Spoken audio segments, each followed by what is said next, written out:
Hello my YouTube family, I'm Michelle, better known as Now I Am Nappy, and a lot of you guys asked me what I thought about the no oils and no butters trend.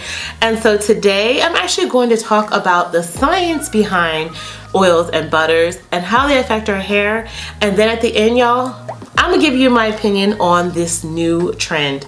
Technically, it's not a new trend, but we'll get into that. All right, so first we're gonna start with the structure of our hair, because in order to know how things are gonna affect our hair, we need to know what our hair is actually made of. So we're gonna begin with our hair shaft, and y'all, the hair shaft contains 3 layers. You have the cuticle, cortex, and medulla. Now the medulla is actually the innermost layer. It is very loosely packed and actually is not present in every hair strand, mostly present in thicker hair strands. So those with finer hair strands might not have a medulla.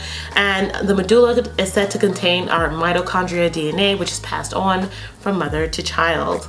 The next part is the cortex, y'all. This is the area that surrounds the medulla. It contains fibrous mass and pigment, which gives our hair its color. It also contains keratin proteins and lipids, which are held together by disulfide bonds, or those are your SS bonds. We talk a lot about this, you guys, in my protein video that I'll link right up top here, where we talk about how cysteine actually creates those bonds in our hair to help keep our hair strong and healthy. Next up is the outermost layer, which is the cuticle.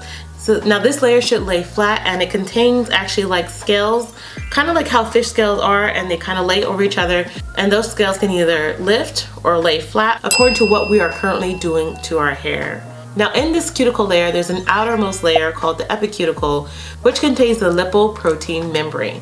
Now we're gonna break down this a little bit more, because lipo is fat. Now this is where we're gonna be learning about the type of oils or lipids found in our hair. So the structure of our hair contains about 90% of keratin proteins and about 1 to 3% of lipids. Now it also does have water and some trace elements that I kind of talk about in other videos that are important for hair growth, such as iron, calcium, magnesium. I'll put the list up here of some of the other compounds found in our hair.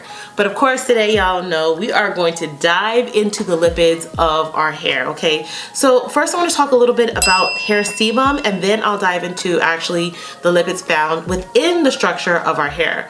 So hair sebum actually consists of unsaturated fatty acids, saturated fatty acids, triglycerides, fatty esters, cholesterol, and squalene. Now let's also just talk about some of the lipids found in the actual structure of our hair, and those also include fatty acids, wax esters, ceramides, hydrocarbons, free cholesterol, cholesterol esterols, triglycerides, and then a very prominent fatty acid, which is 18-methyl eicosanoic acid.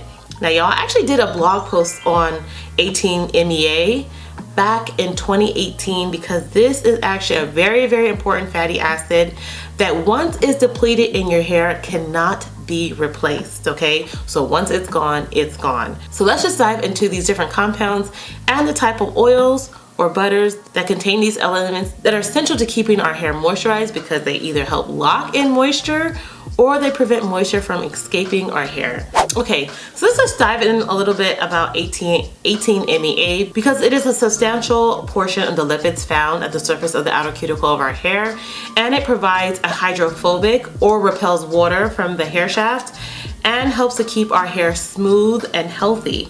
Now, a lot of people don't know, but our hair is actually naturally hydrophobic.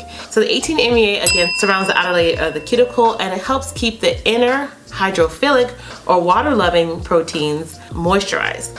Now the thing is, when it comes to 18-MEA, it gets damaged over time from sunlight, from excessive styling, combing, and product usage. Now, the only thing about this is that once it's gone, and there's nothing that technically in nature that can duplicate that particular lipid. Now, the only thing that man has found, that man has done, has created coordinated ingredients that contain MEA that not only aid in providing that lipid layer, but also help to restore our hair back to its natural hydrophobic self. And I'll link some of the ingredients here, and y'all, I'm actually thinking about including some of that in some of my upcoming product releases. But let's also look at some of the other lipids that are found in the structure of our hair that we can find in nature and are found in oils and butters, and those are referring to ceramides, triglycerides, and fatty esters. Now, ceramides are considered to be the glue that helps keep our hair together. Now, oils that are rich in ceramides that are also highly rich in triglycerides include safflower oil, sunflower oil, flaxseed oil, hemp seed oil, and not surprisingly, some of these oils are actually considered to be very penetrating into our hair strand. Some natural forms of triglycerides that are found in our hair are found in oils such as almond, castor, peanut, avocado, corn, and olive oil. Some of the fatty acids that are found in our hair that you can find in some butters and oils are oleic acid, stearic acid, behenic acid, ricinoleic acid, and linoleic acid. I actually did a video on these, and y'all know that a lot of butters contain these fatty acids. As in, shea butter contains high levels of linoleic acid and oleic acid. Mango butter also contains high levels of stearic acid, palmitic acid, and oleic acid. So these are just some of the fatty acids found in our hair, also found in some of these butters. Additionally, y'all, some of the fatty alcohols that are found in our hair, like lauric, myristic, cetyl, and stearyl alcohol, are also found in some of the butters I just listed. But also, you guys have seen some of these alcohols or fatty alcohols in some products I make, such as the cetyl alcohol and the stearyl alcohol.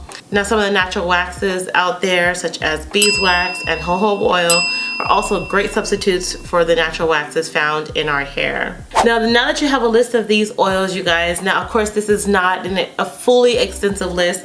I just want to talk a little bit about oils in general, because there are different types of oils. So even though some oils might have different components, fatty esters, cholesterols, triglycerides, there are still different levels, and we know them to be as penetrating oils as well as sealing oils. Now, some of the more penetrating oils that we have seen and talked about include coconut oil, babasu oil, sunflower oil, palm kernel oil, hemp seed oil, and flaxseed oil.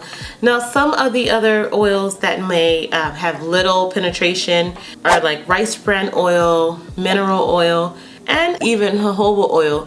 Even though jojoba oil has some similar properties to the sebum found in our hair, it actually doesn't penetrate excessively well when it comes to applying it to the length of our hair strand. Now, when it comes to oils, you guys, you know this list is not fully extensive. I'm just giving you suggestions for certain types of oils that are penetrating and sealing. Now, whenever you use oils in any form, whether it's going to be penetrating or whether it's going to be sealing, you want to still make sure that you hydrate your hair first and foremost before applying even the penetrating oil to the sealing oil. Now, what is the benefit of using a less or non-penetrating oil? It actually adds shine, decreases friction in your hair when you're combing and styling it, and gives your hair pliability. Now, when it comes to using any oil, make sure you guys do some type of hydration beforehand. As we talked about in plenty of our videos, hydration always includes water and humectant-based products that help to, give your hair water and then trap in that water and then seal with an oil. Now, when it comes to using oil in your hair, you guys, I do believe that there are many benefits to using oils in your hair. And I believe this is especially important when you're looking at ingredients found in your hair products, such as your styling products, your leave-in conditioners, your moisturizers, you guys, because some of these oils, again, will penetrate into your hair strand, and some of these oils can help sit or seal in and lock in that moisture. Now, I don't know everything about the no oils and no butters trend, but I do know that they're talking about not using raw oils or raw butter in your hair. And for me, you guys, personally, I do not like to make absolutes about anything.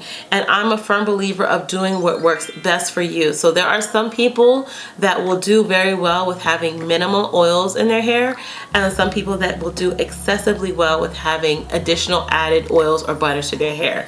Now, I will say it is all about technique, you guys. What you're doing before you're adding those raw oils or butters in your hair. So definitely making sure, again, as I said, you want to use something hydrating first and then moisturizing. Now, as someone who formulates hair products, you guys, when you combine your oil and water phase together, use an emulsifier to help make sure your products are stable. Now, when you apply that to your hair and then you add maybe more water or you add more oils to your hair, it can help aid in locking in that moisture on top of the product that's already providing you those conditioning properties. Now, one thing I always tell everyone is really important to understand that you never want to add oils or butters to dry hair, because if your hair is already dry and you add an oil to your hair, even if it's a penetrating oil, it's gonna further lock in or prevent moisture from coming into your hair. So you always want to make sure you add your hydrating product first before adding any type of oils or butters, if that's what you want to use for your hair. Now, when it comes to whether or not I will use oils and butters in my hair, some of the research has shown that African hair actually has a lower amount of oils and butters in comparison to that of Caucasian hair. Now, am I someone who uses oils and butters? Yes, y'all know I'm an advocate for them. I actually use them. They are in my products. I didn't formulate my line just because of what is currently popular in the industry, but based off of the scientific evidence in the scientific journals of how oils can actually benefit our hair and replenish our hair and really lock in that moisture and keep the structure of our hair healthy over a length of time, is why I will continue to use them in my hair and in my hair products. So thank you for listening to my Tip Tuesday scientific back to research on why I use particular oils and butters in my hair. If you guys have any questions or you want to learn more about this, I will link the scientific journals down below. But that's it for this week. I'll see you next time. Bye.